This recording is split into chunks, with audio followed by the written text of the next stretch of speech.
The new normal. If you've never heard that phrase before and you've just started the pediatric cancer battle, or you've heard that phrase 10,000 times and you can't stand it, what we want to dive into today is just what does that statement even mean? Or how do you create your own normal? My name's Eric Newman. I'm the founder and CEO of Roc Solid Foundation. And yes, I'm sitting in this chair right now. And no, I've never sat in your chair specifically if you're a parent of a child fighting pediatric cancer. But I have myself sat in a chair that I was just like your child. When I was 3 years old, I was diagnosed with pediatric cancer. So though I haven't sat in your chair, I have sat in the chair of being a pediatric cancer survivor. Also, I had 2 cousins that had this horrible disease, and we sat in the chairs right beside them, just as I'm hoping that you feel that I'm sitting in a chair right beside you. I don't claim to have it all figured out, but we've been running Roc Solid Foundation for the last 16 years, and what I have seen and what I am convinced of wholeheartedly is that healing begins to happen when you're in community. And so that's our effort today, is we're trying to just wrap our arms around you all, trying to give you a little bit of the knowledge that we've been given through prayer and through 16 years of sitting with families at rock bottom when diagnoses happen, and even the families that have lost their child or the families that have been able to successfully push through pediatric cancer. See, the thing is, all the way throughout, what we have found is that this phrase, new normal, is always there. My mom used this phrase when I was going through it. My mom now, and I'm 30 some years cancer-free, my mom still uses this phrase, new normal. So what does it mean? Nothing about pediatric cancer is normal. So I want you to hear my heart on that. Nothing that you're going through right now is normal. Depending on your diagnosis, this whole journey, you could be in it for 6 months, you could be in it for 3 years, 9 years. We've met families from all spectrums. But what we've found is when you look at the huge picture of what you're about to fight, when you're able to put it into bite-sized nuggets, it helps, and it just helps put one foot in front of the other.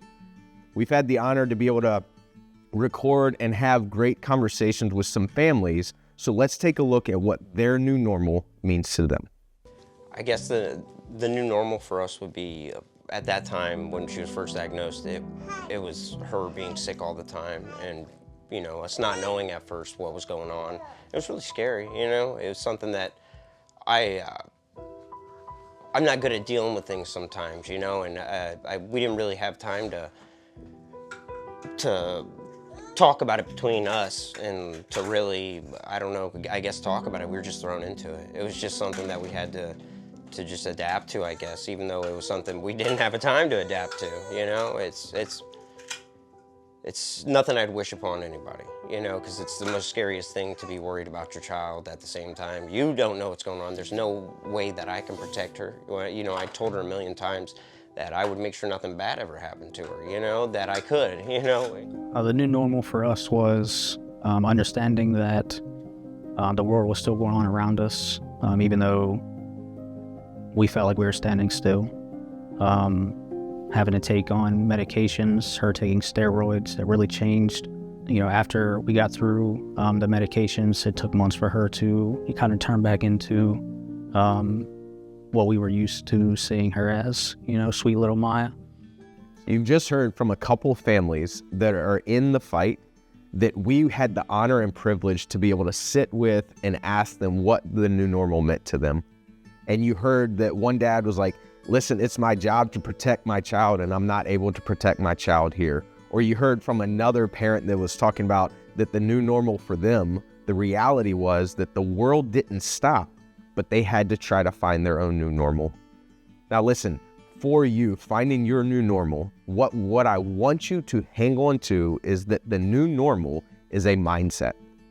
Listen, it's, again, nothing about cancer is normal, but the mindset, how do you shift the mindset long enough to have bite-sized victories?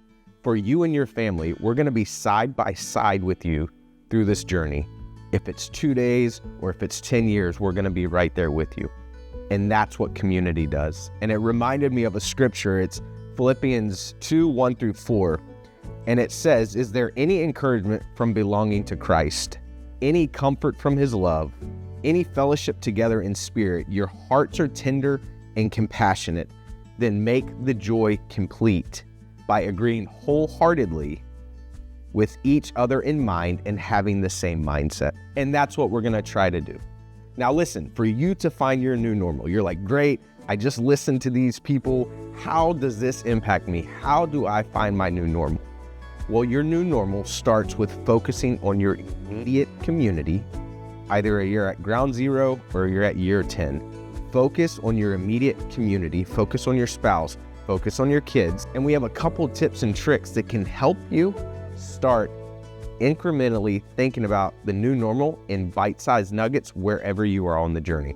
The first one is create family check-ins. Depending on how old your kids are, just reach out to them. If they're school age, the ones that are not fighting pediatric cancer, write them a little message in their lunchbox, send them a text message, and let them know that you love them.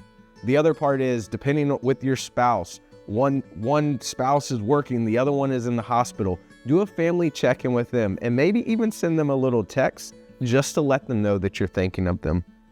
The other part of this is celebrate the small wins. And I know that you have a freight train coming at you right now. Your child's appearance is changing, the mood swings are changing, but how do we celebrate small wins in the thick of the battle? And something that I do and something that we've been able to talk with families throughout the last couple of years is practice 5PT. And what I mean by that, in a journal or a piece of paper or even on your phone, write down 5 positive things in your life, because if you're able to do that, you're trying to find gratitude, you're trying to find joy in the midst of the brokenness.